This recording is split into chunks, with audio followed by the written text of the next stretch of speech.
Hello students and welcome to the lecture on the types of problems in soft computing. The seventh lecture in the lecture series for the course of Introduction to Soft Computing for Electronics and Telecommunication Engineering students of the 7th semester, Goa College of Engineering. I am Ms. Purti Savardekar, the faculty in charge for this course. Practically every task performed by us as humans is a good candidate as an application of artificial intelligence.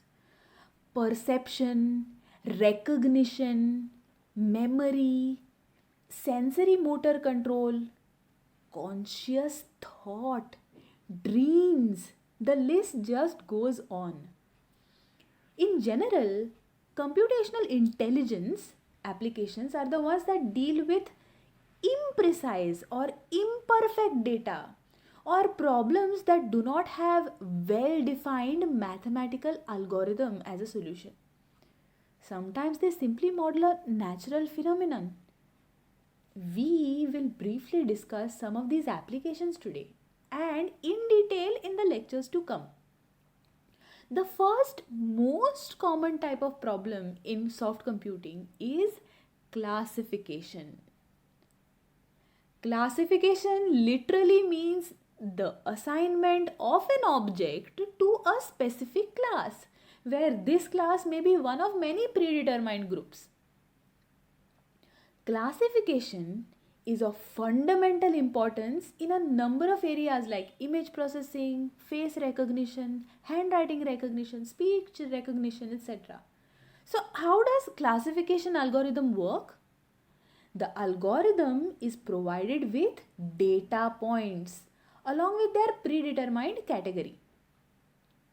The algorithm then studies and learns the information in this data set, the relationship between the input points and its categories. It creates a model based on what it has learned and then applies this model to new inputs to decide which category these new inputs belong to. The model's performance will then be measured as a percentage of inputs, the percentage of inputs that are correctly classified. For example, an ECG, electrocardiogram, can be input to the classifier in order to determine whether it represents a normal or an abnormal ECG.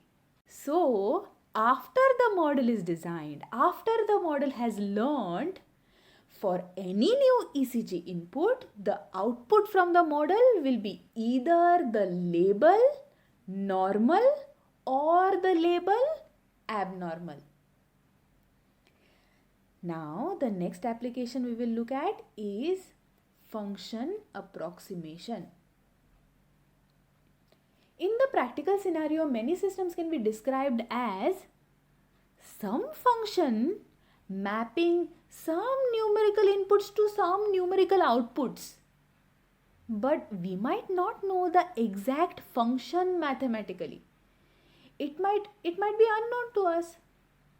Function approximation is the task of learning or constructing a function that generates approximately the same outputs from the inputs as the system that we are attempting to model. It does this using available training data of input-output pairs. Consider this example. Here we have a finite set of samples, input-output pairs. We need to find a function that models all of these points. We observe that the same finite set of samples can be used to obtain many different functions, all of which perform reasonably well on the given set of points.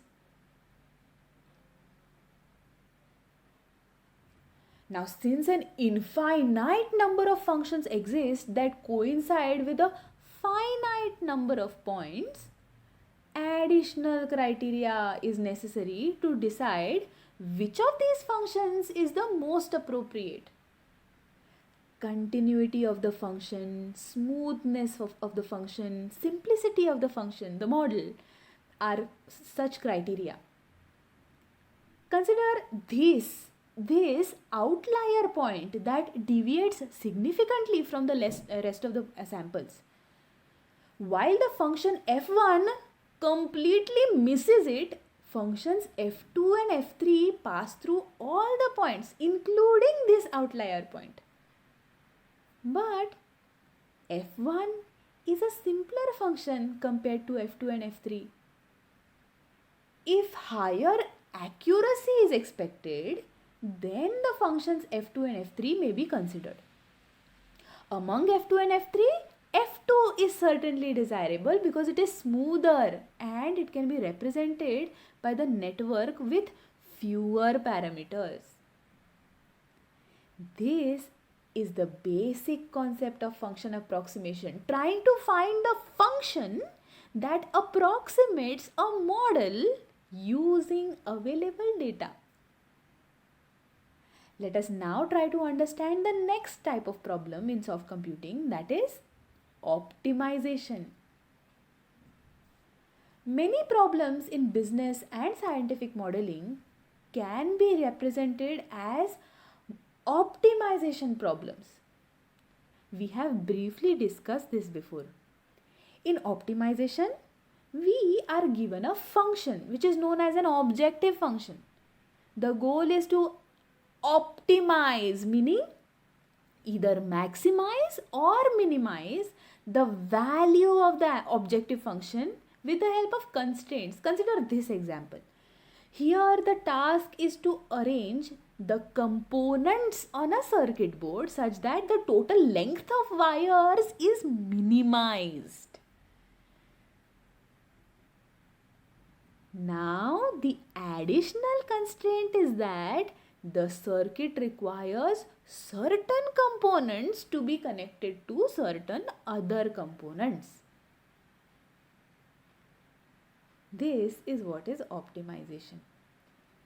These are just a few of the types of problems that can be solved using soft computing techniques. We will learn many more types during the course. See you now at the live classes on Google Meet for discussions. Thank you.